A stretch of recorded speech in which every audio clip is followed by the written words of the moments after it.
画面の前のあなた、こんにちは。藤井風さんに関する心を揺さぶるあの瞬間のエピソードをお届けしています。もしこの動画が初めての方へ、第1章から第3章のおさらい。第1章と2章では、藤井風さんがどのように誕生し、ご両親からどんな教えを受けたのかをお話ししました。3歳からピアノに囲まれ、お父さんの先見の明で YouTube 時代にいち早く参入した風さん。ヘルプエバーハートネバー、常に助け、決して傷つけない、このお父さんからの人生のモットーが風さんのすべての行動の根幹に流れています。そして第3章では、地元里省庁からの温かい祝福、象との触れ合い、復興応援ソング、お母さんへの深い愛、兄、そらさんとの絆、サイン会での一人一人への真摯な向き合い方、そして岡山から伝でというお父さんの教えの真意、風さんの優しさと謙虚さ、地元への変わらぬ思いが詰まった7つのエピソードをお届けしました。第4章の見どころ。さあ、いよいよ第4章は感動の瞬間です。ここからは風さんが世界の舞台でどんな挑戦をし、どんな感動を生み出してきたのかをお話しします。20代前半で単身ニューヨークへ武者修行に飛び込んだ勇気。コロナ禍という誰もが立ち止まった時代に今できることは何かと自問し、無観客ライブを決行した。その覚悟、7万人収容の日産スタジアムに観客を入れず、ピアノ1台で世界18万人に歌を届けた伝説のライブ。 NHK 紅白歌合戦で実家から東京へ瞬間移動したかのようなサプライズ演出。病気の子供たちへの慰問、そしてニューヨークアポロシアターでキーボードが落下するアクシデントの中、アカペラで歌い続け伝説を作った瞬間。合計9つの涙腺崩壊エピソード。世界的スターになっても常に今できることは何かと自問し続ける姿勢、その真摯な姿が多くの人々の心を揺さぶり、感動を生み出してきました。では、風さんの音楽活動の中で多くの人々の心を打った感動の瞬間をご一緒に体験しましょう。エピソード24、ニューヨーク武者修行の旅。メジャーデビュー前の2019年5月、風さんは単身でニューヨークへ武者修行の旅に出ました。現地では英語で自ら飛び込み営業をかけ、ピアノの弾き語り演奏を披露して回ったんです。ニューヨークという音楽の聖地で言葉の壁を越えて自分の音楽を届けようとする20代前半の風さんの姿。海外の街角で堂々とパフォーマンスするその勇気と行動力は異国の人々にも感動を与え、グローバルに活躍する彼の原点の一つとなりました。風さんはこの経験について後のインタビューで、怖かったけどやらなきゃいけないと思った。ニューヨークで自分の音楽が通用するか試したかったと語っています。この武者修行が風さんの国際的な視野をさらに広げ、世界を舞台に活躍するアーティストとしての覚悟を固めたんですね。ニューヨークの路上で演奏した際、立ち止まって聴いてくれた人々が演奏後に拍手喝采してくれた瞬間のことを風さんは今でも鮮明に覚えているそうです。エピソード25、2020年急遽開催した無観客配信ライブ。2020年デビューアルバム発売直後に予定されていた全国ツアーが新型コロナウイルスの影響で中止になってしまいました。しかし風さんは落胆するファンのために2020年4月26日と5月6日に急遽 YouTube で生配信ライブピアノ弾き語りを開催したんです。1回目の配信では約2万人が同時視聴し、大きな反響を呼びました。苦難の中でも音楽で今できることを届けようとする姿勢、多くの人が励まされ、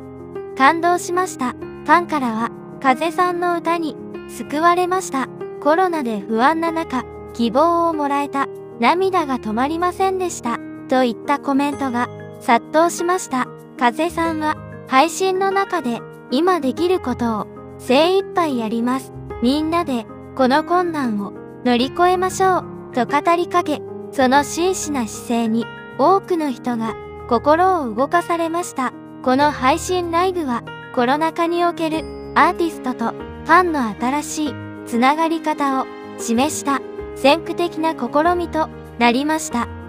エピソード26、日産スタジアムから届けた歌、フリーライブ。コロナ禍が続く中、風さんは2021年9月4日に横浜日産スタジアムで無観客ライブ、藤井風フリーライブ2021を決行しました。7万人収容のスタジアムに観客を入れず、風さんとピアノだけで行われたこのライブ、公式 YouTube で全世界に無料生中継され、同時視聴者約18万人を記録、世界トレンド1位になるなど大きな反響を呼びました。少しでも自由な気持ちになってほしい、そんな思いを込めた圧巻のパフォーマンスに画面越しに多くの人々が胸を打たれました。雨が降る中での演奏でしたが、風さんは一切動じることなく、むしろ雨を味方につけるかのように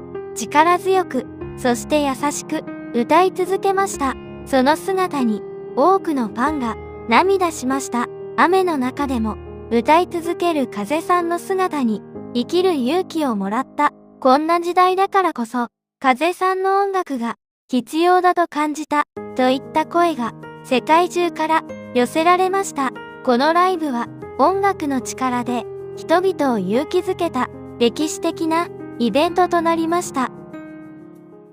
エピソード27、紅白歌合戦を実家から中継。2021年末、初出場となった NHK 紅白歌合戦。風さんは実家のある岡山からまずキラリをライブ中継で披露しました。膝の上にキーボードを置いて弾き語りする姿はまるで YouTube で動画を投稿していた頃の原点に戻ったかのよう。地元への思いを大切にする風さんらしい温かい演出でしたね。そして歌い終わった後、なんと画面が切り替わり、東京の紅白会場にサプライズで登場したんです。司会の大泉洋さんも全く知らなかったと驚きの表情。会場では燃えよをピアノ演奏しながら熱唱しました。この演出に SNS では度肝を抜かれた、今年のハイライト、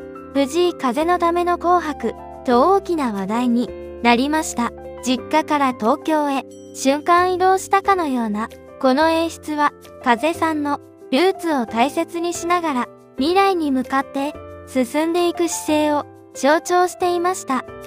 エピソード28、子ども病院への慰問。2022年12月、風さんは大阪市内の病院を訪れ、病気の子供たちと交流しました。この訪問は、お母さんに病院の職員さんから子供たちに藤井さんの音楽を聴かせたいという依頼が届いたのがきっかけでした。子供たちは風さんの大ファンで、彼の音楽に励まされていたそうです。それを聞いた風さんは、忙しいスケジュールの合間を縫って、病室を訪れ、一人一人とお話をしたそうです。子供たちから自分の夢や好きなことについて話を聞いたり、音楽を聴かせたりしました。子供たちはもちろん、風さん自身も子供たちの笑顔を見てとても嬉しかったということです。この時期はライブツアーやテレビ出演が続くとても忙しい時期でしたが、風さんは迷うことなく子供たちのために時間を作りました。Help ever hurt never、 常に助け、決して傷つけない。風さんがお父さんから教わったこの言葉をまさに実践している姿ですね。このエピソードを風さん自身が公に語ることはありませんでしたが、ラジオ番組で紹介され、多くの人々の心を打ちました。エピソード29、2024年ニューヨークアポロシアターでのハプニング、2024年5月30日から6月3日にかけての初の北米ツアー、ニューヨークのアポロシアターでの公演中、なんとキーボードが落下するという想定外のアクシデントが発生しました。しかし、風さんは一瞬の呼吸も乱さず、アカペラで歌い続けたんです。スタッフがキーボードを修復する間も歌唱を継続。床に直置きされたキーボードでもしゃがみ込んで演奏を完成させました。客席も合唱で盛り上げ、最後は大喝采となりました。このハプニングは伝説となった数分間として SNS で世界中に拡散され、風さんの音楽への向き合い方が高く評価されました。プロ中のプロ、自己を味方につける天才、アポロシアターで伝説を作ったといった称賛の声が世界中から寄せられました。このハプニングを乗り越えた風さんの姿は、どんな困難も前向きに受け入れ乗り越えていくという風さんの人生哲学を体現していました。エピソード30、YouTube アーティストオンザライズに日本人初選出。2020年5月18日、YouTube が世界の気鋭を紹介するアーティストオンザライズに日本人アーティストとして初めて選出されました。デビュー間もない風さんの才能が世界に認められた瞬間でした。この選出は風さんにとって世界を舞台に活動していく大きな自信につながりました。YouTube の公式発表では、藤井風の音楽はジャンルを超えた普遍的な魅力を持つと評価されました。エピソード31、コロナ禍での生配信ライブで見せた思い。前述の2020年の生配信ライブ、風さんはファンに向けてこうメッセージを送りました。今できることを精一杯やります。その真摯な姿勢に多くの人が心を動かされました。エピソード32、地元里省庁の応援、町役場の横断幕。これも前述の通り、紅白出場時に地元里省庁が町役場や公園、駅など町内各所に横断幕を掲げてくれました。地元の人々の温かい応援、風さんにとって何よりの励みになったことでしょう。さて、第4章では風さんが世界で見せた感動の瞬間をお届けしました。次の第5章では涙なしには語れない深い物語をお話しします。いいねとチャンネル登録をいただけると次回の動画の通知が届きますので、ぜひぜひお願いいたします。最後までご視聴いただき本当にありがとうございました。